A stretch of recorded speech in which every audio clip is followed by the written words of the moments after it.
Welcome everyone to Fascia Freedom Fighters. This is Brooke and I'm here with Josh Summers today. Very excited to be talking with you. So Josh is many things. You are an acupuncturist and a Yin Yoga teacher, which is sort of the bulk of what we'll be talking about today. But you've also founded a mindfulness-based consultancy firm, the MetaMind Institute. And you're an author as well of Buddha's Playbook. Is that the full title that I'm getting in there? Or? Yeah, the Buddhist Playbook, Strategies for Enlightened Living. It's a Great. book on meditation. Wonderful. Well, thank you so much for talking with us today. And for the purposes of our fascia nerd tribe, I wanted to chat with you a bit about Yin Yoga. I personally haven't experienced it yet, although I'm coming to your class soon in New Haven. Okay. You're going to be in my neck of the woods. Which talks a lot about affecting the connective tissue or affecting the structure in ways that are different from other yoga. So can you speak a bit to what does make it different? Yeah. Yin and Yang are complementary oppositional terms to refer to observable patterns in nature and also patterns within our mind. So Yang things tend to be dynamic, bright, active, moving, flowing, creative. Yin things tend to be darker, hidden, cooler, stiller, denser, harder. And most forms of contemporary asana practice, so contemporary forms of yoga, would be more or less classified as a yang form of practice, where you're moving your body with rhythm and repetition, and that kind of work is very advantageous for, or seems to be more advantageous for the muscle or myofascial tissue. Mm-hmm.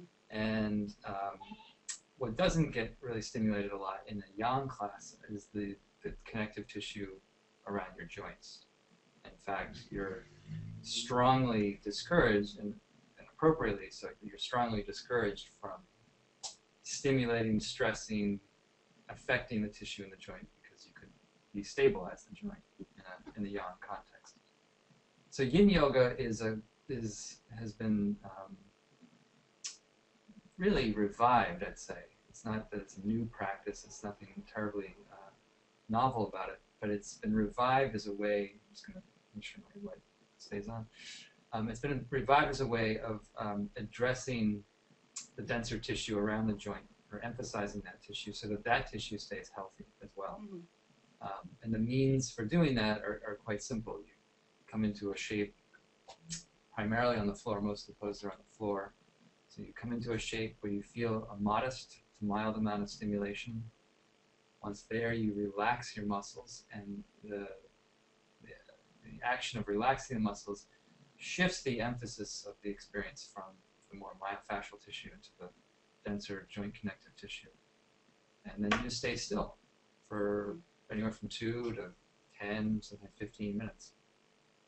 Okay, so longer. And it's really that twin action of muscular relaxation and time that bring about a different emphasis in the pose.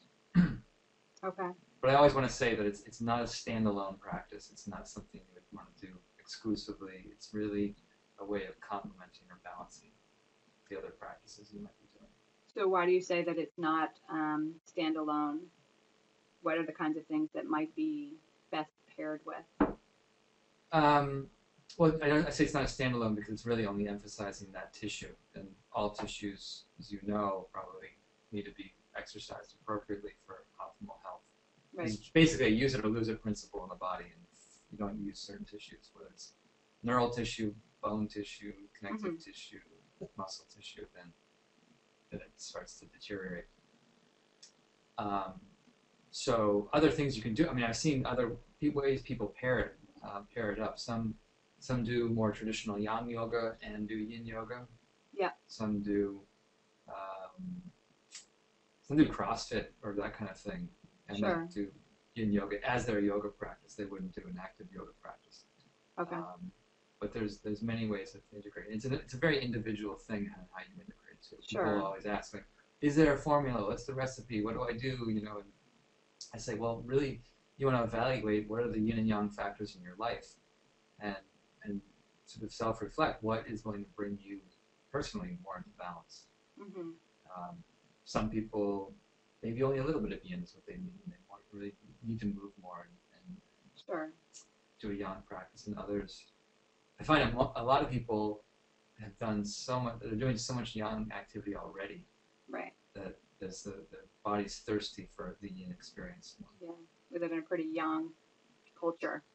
Yeah, exactly. Everything in our culture gets reinforced on the yang side, and there's no reward for chilling out, relaxing, right. receiving. Chilling out is a good thing. Yeah. Exactly. So I know that besides, as you were saying, dealing with connective tissue, that this is also, they talk about it being connected to the meridians in Chinese medicine as well, which is not, I don't have any training in Eastern medicine. So can you speak to that a little bit? Yeah, there's this body of theory called modern meridian theory that is suggesting and generating evidence to support this suggestion, but suggesting that the subtle energetic body that you find in Chinese medicine or in yogic subtle body anatomy, that these energy tributaries are located or housed within planes of connective tissue. Specifically water-rich fascia, intermuscular fascia. And I can never remember how to say her name properly, but she's at UVM, Helen Langevin. Do you know her name? No, I'm going to write her down. She presents at the fascial conferences. Okay. And she's been mapping a correspondence between where acupuncture points line up, where acupuncture meridians line up, and their relationship to intermuscular fascia. And she seems, I think in the upper body, she's found basically an 80% correspondence. Wow. So yeah, the idea is that by pulling, stressing, compressing, twisting these tissues that house this energetic body, we're able to increase the conductivity of information through that medium. Great. Yeah. Connective tissue in general, if you look in the text, and I'm not speaking to you as a novice, I know you know this stuff, if not better than I do, but connective tissue in general, it has three functions: binds, supports, and protects other tissue. It's sort of essentially this like packing material. But I think more and more of there's evidence coming out suggesting that it's actually a communicative tissue. Yeah, very much so, which is really fascinating that it's not inert wrappers. Right. Yeah. So the basic idea within Yin Yoga is that you can, this is optional. This is not a mandatory, compulsory part of the practice, because some people have no interest in it. And I let that be known up front. But if you're interested, you can study where these meridians are, and you can investigate which poses affect certain meridians. And when you start to learn the effects of the meridians and how they benefit, hook up, and nourish the Chinese understanding of the organ system, then the Yin practice can be a very therapeutic training on many levels, whether it's physical, mental, emotional. Sure. Yeah. So if you see that you have a kidney imbalance, you could emphasize doing the kidney sequence a little bit more. If you have liver imbalance, you could do a little more of a liver sequence. And I've actually had students who are regular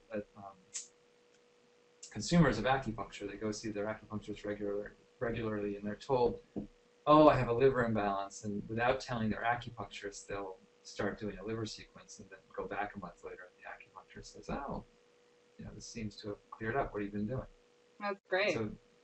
So some people around actually do workshops in Yin and call it needleless acupuncture. I have colleagues in Boston that do that. I think it's great. Yeah, that's great. I was actually just talking with Sue Hitzman, the creator of the MELT method. I don't know if you're familiar with MELT. I am. Is that the self-myofascial? Right, self-fascial network work, but she calls it hands-free body work. So similar tracks, and it very much is, learning how to manipulate your own fascial system, the whole system. Yeah. So it's interesting that Yin has that. Yeah, I mean, I think one of the things I like about the relationship between looking at fascia and connective tissue and the meridian system is that it kind of demystifies it a little bit. It becomes very tangential or kind of tangible for people. Yeah. That they can like, oh, that kind of makes sense. And more importantly, in the yin practice, you actually have direct experience of it. You stay in a pose for long enough, and you come out, you've generated that piezoelectric effect. And the piezoelectric effect, just if anyone doesn't know, is a mild current or very, very mild current of electricity that gets generated from pressure. Mm-hmm. And the connective tissue responds to that and generates these tiny bioelectric signals that traverse through the connective tissue medium. And you can feel that after you come out of a pose. There's a tingling, a flowing, a cool sensation, sometimes a warm sensation. But these are all subjective correlates to that phenomenon. Yeah. And how did you initially get into doing yin yoga yourself? The short answer is through misery. It's always the short answer. For all the short of us. answer is suffering. That's what brings us to the table. Right. So I used to do a lot of Iyengar yoga. That was my primary. I was an Iyengar fundamentalist, and I lived and breathed Iyengar yoga, and wasn't really looking for anything else. And one winter, a friend of mine was going on a meditation retreat, and he said, "Why don't you come along? It's be 9 days of intensive meditation." He said, "You're ready for this. You can try it." And I arrogantly thought, "Yeah, I've been doing yoga long enough. No sweat. I'll get in there and crush this thing." Yeah, the crush meditating. Yeah. You should link to the sickest Buddhist. There's a YouTube of a guy who calls his girlfriend and said, "Hey, honey, I'm at the ashram. We just did a 45-minute meditation. I nailed it in 10. Yeah, I saw that. That's such a good video. I will. It's a great video. Link to that. Great video. But yeah. Anyway, that was my attitude. I went in there and you sit for 45-minute periods, alternate with walking meditation. And it was a great experience. But one of the things I felt, and I don't want to denigrate Iyengar yoga because I think it's a great system. It's just that I felt a little betrayed in that I thought I had applied myself to a yoga practice pretty seriously, and my body was in intense amounts of pain sitting still. So I kind of started looking for a way to sit more comfortably, and a friend of mine, a yoga colleague, had just come back from a teacher training with Paul Greeley and Sarah Powers. And she was raving about how wonderful Yin Yoga was. And I said, let me check it out. And I looked at it, and honestly, as I say, I was not impressed in the beginning because from an Iyengar lens, the poses look quite sloppy or lazy or just indulgent. And I didn't really, it took me another year before I finally started doing it. I went back on retreat the next year and had the same issue of pain and resistance. So then I said, okay, I'll try it for a year, and I did, and then on retreats, the effect was night and day, where my body just was much more open on a deeper level. So, and you could sit in meditation without having that pain. Yeah, there's always going to be a little pain every now and then, discomfort just from sitting still. But sitting for 9 straight days is challenging. Right, exactly.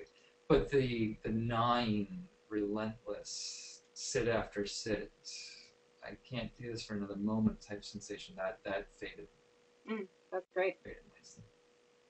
And with students of yours, I'm sure you see you're in Boston primarily. Right. I know you teach a lot. Cambridge. Sorry, Cambridge. There's a river that divides. I work in Boston too. But I am from the Boston burbs. I'm familiar with the differentiations. But so you're in a northeast city, urban environment, and I'm sure you get a lot of, and also an extremely intellectual and academic city. So like any of us, we have certain kind of flavors that the culture we live in brings to who we're seeing. But within that community, is there anything in particular a trend that you might notice of benefits that your students are getting, or if there's even just like 1 or 2 actual people you can think of and what impact maybe it made for them? Yeah, well, my favorite one to quote is actually not a student of mine. A student of mine is a squash fanatic. Squash, the racket game, and he has gone on to start teaching Yin at the Racket Club in Boston. And he told me the story that there was a Masters Championship that actually was played at Symphony Hall, and as members of the club, he got a chance to play some of these top seeded players in the world.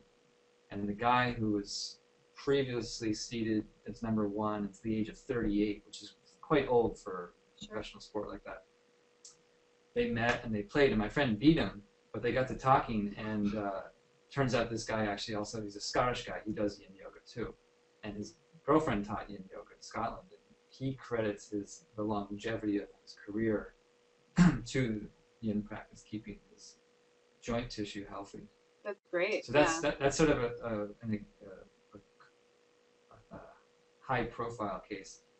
Yeah, and that's a sport that involves a lot of like side cutting, movement. So that's great to hear that the joints could feel good with that practice. I mean, a lot of students talk about the benefits of it. They feel softer. They feel the back pain releases. 1 second, I'm on an interview. Being interrupted.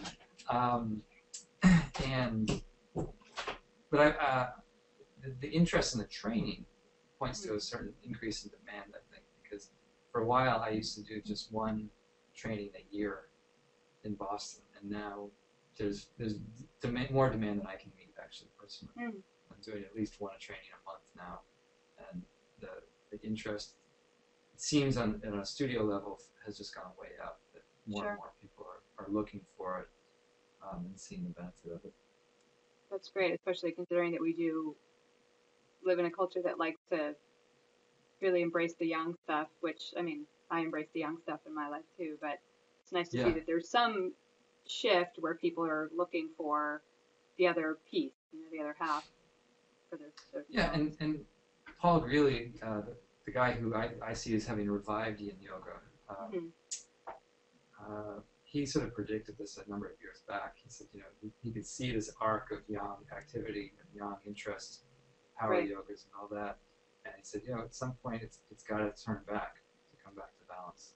Right. And it's ultimately it's a harmonious integration of the two that I think is most interesting. And I mean, we're touching on this already because we're talking about people who are coming from really yang-based lives generally. But besides that piece of people needing the other half, the yin half, are there any in particular people or issues that you think tend to gravitate to yin or benefit most from yin? Well, there's a couple.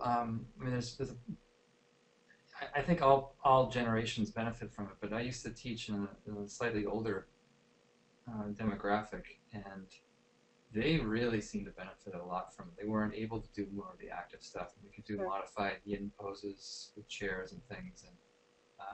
And the local chiropractor used to come after a while because he found that those that were coming to the class were easier to adjust because their joints weren't as locked up. They weren't as fixated. But it just structurally, too, you started to see that we're standing taller, that the thoracic spine was less kyphotic. But in general, as a general comment, I would say that anybody that's sitting in a chair for hours on got one end, here. You can't see. Yeah, we're all sitting in chairs all the time. Yeah, we're sitting on a chair. A lot of the work you do in yin for the lower back with bringing the body into a gentle lordotic curve helps restore or remodel that curve. So if it's been lost, you can start to regain that. And improve structural integration.